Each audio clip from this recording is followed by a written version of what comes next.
You know what I love? I love parts that are low-key, easy to install, and make a big impact. But what are those parts? Today, we're messing with engine mounts. And I know you probably never thought to change your engine mounts because they're honestly pretty damn boring, but they're also important and cool.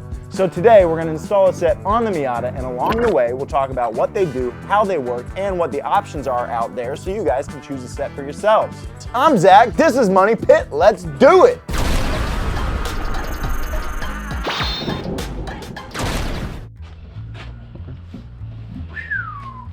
Weighs like 2 pounds. Can you see those little boys stuffed way down in there? Those are the stock engine mounts, and those are what we gotta remove today. So your stock mounts start out soft and they get even softer over time. You see how much engine movement we have up front? That's terrible. That is not what we want. So today, we're gonna fix that. A lot of people say you have to take off the exhaust manifold, but we're gonna try to do it without removing the exhaust manifold and see if it works. We're getting the wheels off the front of the Miata right now. That'll give us a little better access to the sides, which is where the engine mounts are. So we'll get the wheels out of the way and then we should be able to get to all the hardware for the engine mounts. All right, we got the car up in the air, the wheels off, and we're ready to dig in and rip out those old floppy engine mounts. But before we go any further, let me put you guys onto some game about what the pros and cons of engine mounts even are. Why are we doing this? First off, you don't want a floppy engine, and a good aftermarket performance-oriented engine mount keeps your engine nice and tight, which means that when you put the pedal down, rather than your engine twisting a bunch, it just twists your tires, which is great for performance. That's the best way to make it out of a corner, but it's not just about performance. It's also about the way it feels. A car with a good set of engine mounts, in my opinion, makes the car feel so much more connected. The engine feels like it's connected to the chassis, and then you feel connected to the engine through that, which is awesome. Now, that all sounds great, but what are the cons? Well, really there's only one big-ish con depending on you and how you feel about this, and it's called NVH. That stands for noise, vibration, and harshness. And your engine creates a lot of all those three things. Your stock mounts, well, they absorb most of it, so it doesn't make it through to the chassis. It doesn't make it through to your ears. But these sweet aftermarket mounts, they keep the engine in place real nice, but they also transmit a lot more of that NVH to the cabin. Now, in my opinion, a little bit of NVH in the cabin lets you know you're driving a performance-oriented car. I like it. It makes you feel connected. It's more fun and spirited. So, in my opinion, the pros far outweigh the cons. And you know what else is great? The ones that we bought only cost about $230. And generally speaking, that's the ballpark you can expect to pay for engine mounts for most platforms. So if you want to get a set of mounts for yourself, for your platform, hit up the internet, hit up the old Google, check out the forums, and see what's out there. See what people are saying. See how they feel in your specific car, and base your choice off of that. We got the intake slightly removed and we got the coil pack out, so we got some cursory work done up top. Now we're ready to go below and get those engine mounts out. So one of the big parts of changing engine mounts is that you're gonna have to support your engine, and you're gonna have to lift it up, especially in the case of the Miata. We're gonna have to lift it to get the stock engine mounts out. There are a few ways to do that. What most people have is a jack and a little piece of a 2x4. So that's what we're gonna use. We don't need this yet, the engine mounts are still in place, but the next thing I'm gonna do is pull out engine mount hardware. So I'm gonna get our jack and piece of wood in place so that when we disconnect our engine mounts, nobody dies. Okay, one nut, one washer. All right, so this nut is loosened. I'm gonna leave it threaded on just as a fail-safe, you know, while I loosen the other side. Okay, now this side is off and the nut's fully off. We're ready to jack up the engine a little bit and separate the engine mounts from the subframe. They've been smashed together for 25 years, so it might take a little pressure to get them apart. Our engine mounts are coming apart, and we're ready to remove the rest of the bolts. You can see one right there. Okay, so we got the engine mounts loose from the subframe. We've lifted the engine about 1/2 inch. Everything's going swimmingly so far. Now we're ready to get at all the hardware that holds the engine mounts to the engine. So we've got 3 bolts holding the engine mount to the engine, and then 1 extra just holding on to that starter bracket. This should make today go a little bit more smoothly. Somebody almost just lost an eyeball. Or a lens. Probably should have seen that coming. So we're taking our hardware out of our engine mounts. I got the first bolt out, and all these bolts are going to be different lengths. We need to remember where they came from for when we go to put them back in. One of the easiest ways to remember is just to make a little rudimentary drawing. I'm no artiste, but it'll do the trick. And you just push the hardware in to where it came out of. And then when you go to put it back in, just look at your drawing. Okay, so there are our bolts of different lengths held in the places where they will return to someday, hopefully. So this mount is completely disconnected and ready to come out. All we gotta do is jack up the engine and wrestle it out, but I guess before we do that, we might as well go take off all the hardware from the other engine mount. So let's do it. All right, we have some completely detached engine mounts, and now all we have left to do to get them out is lift up the engine as far as we can go and wrestle them out. How hard can it be? Probably pretty hard.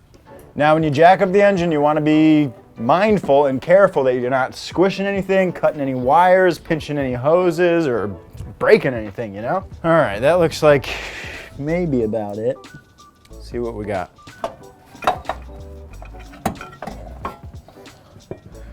Tight, tight, tight, tight, tight.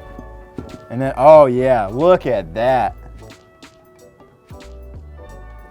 That's where a lot of flop and slop comes from. That is a completely destroyed engine mount. This thing was ripped in half and literally just doing nothing. This thing's gonna feel so much better. Just even getting on power out of a corner, you know, you hit the gas pedal, rather than everything twisting around and flopping and then putting power down, with new mounts, it's just gonna be like, bow, wow. Now let's get that other side out.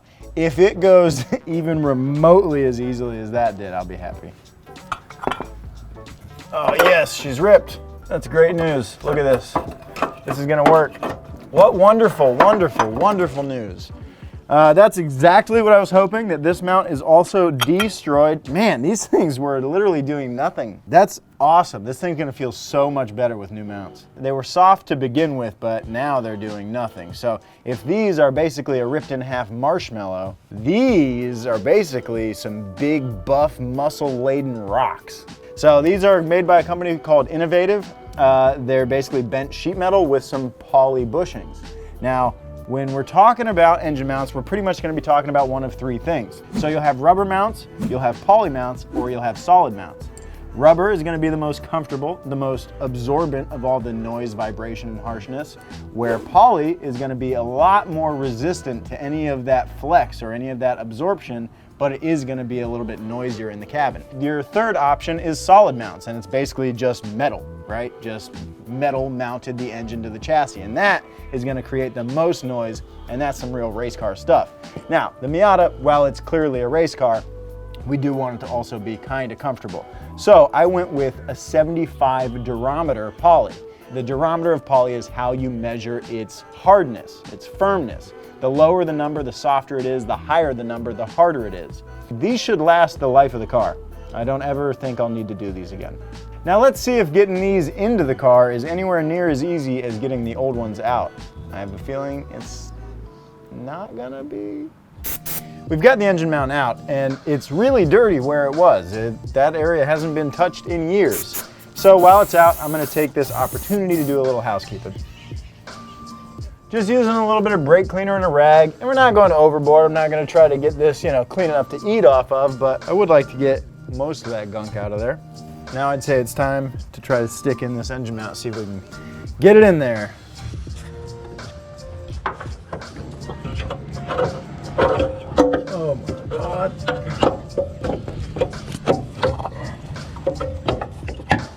Oh my God.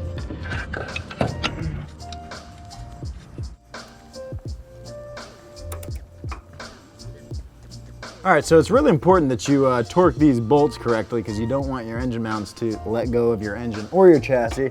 So I've got my whole extension gang up in here, and we're torquing the bolts to the engine down to about 40 foot-pounds. Perfect. The driver's side mount's totally torqued down to the engine. Now it's time to go do the same thing to the passenger side. So far, the juice has been worth the squeeze. I mean, this is a little bit fiddly, you know, trying to struggle my hands into the areas I need to get them in, but overall, not too bad. I can see what I need to do. I just need to get it done.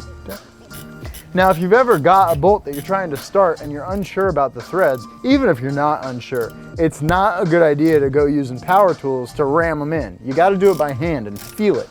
You want that thing to just ride right in. It's like a carnival game, poking these bolts through this hole.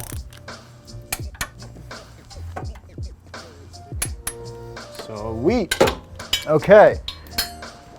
With that, all of our bolts holding the engine mounts to the engine are torqued and in place. So now we just need to line up the studs that hang and drop into the subframe, get them lined up, and carefully, gently, gingerly lower the jack and lower those studs into their holes, and then put these lower nuts on, tighten them down, and that's it. Let's see how it goes. Let's see if we can find the holes.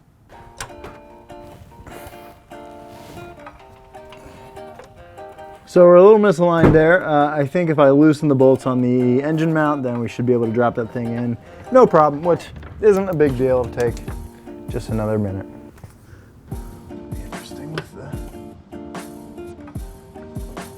Okay, so we've got both studs through the holes on the subframe, which is great. We're close. So now all we gotta do is tighten them up, torque them down, put the wheels on, put the coil pack back in, put the intake back on, and go drive this thing.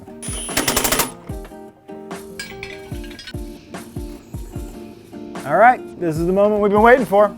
Let's see how she feels.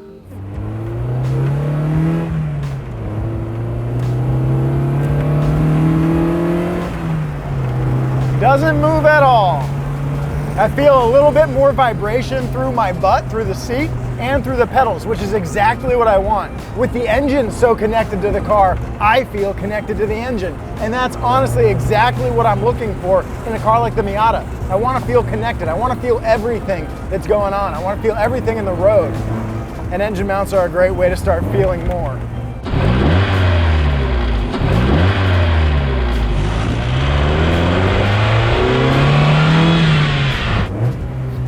Even downshifts feel better. It just feels tighter. It feels more crisp. So let's see here. We installed some engine mounts in a couple of hours that cost a couple $100, and they made, in my opinion, a huge impact, especially when you compare them to the torn in half engine mounts that came out of this thing. So in my opinion, especially on the Miata, engine mounts are worth it, 100%. And with that, that's gonna do it for us this week. Thank you guys so much for watching. Your support means the world to all of us at Donut. Without you guys, we couldn't do it. So make sure you're subscribed to the channel and you have the notification bell ringed so you know every time a video comes out, which, big hint, is every single day. And when those videos come out, you can find us in the comments for the first hour. I'll also see you on Instagram at Zach Jobe. And while you're at it, follow Donut at Donut Media across all social media. See you guys next week.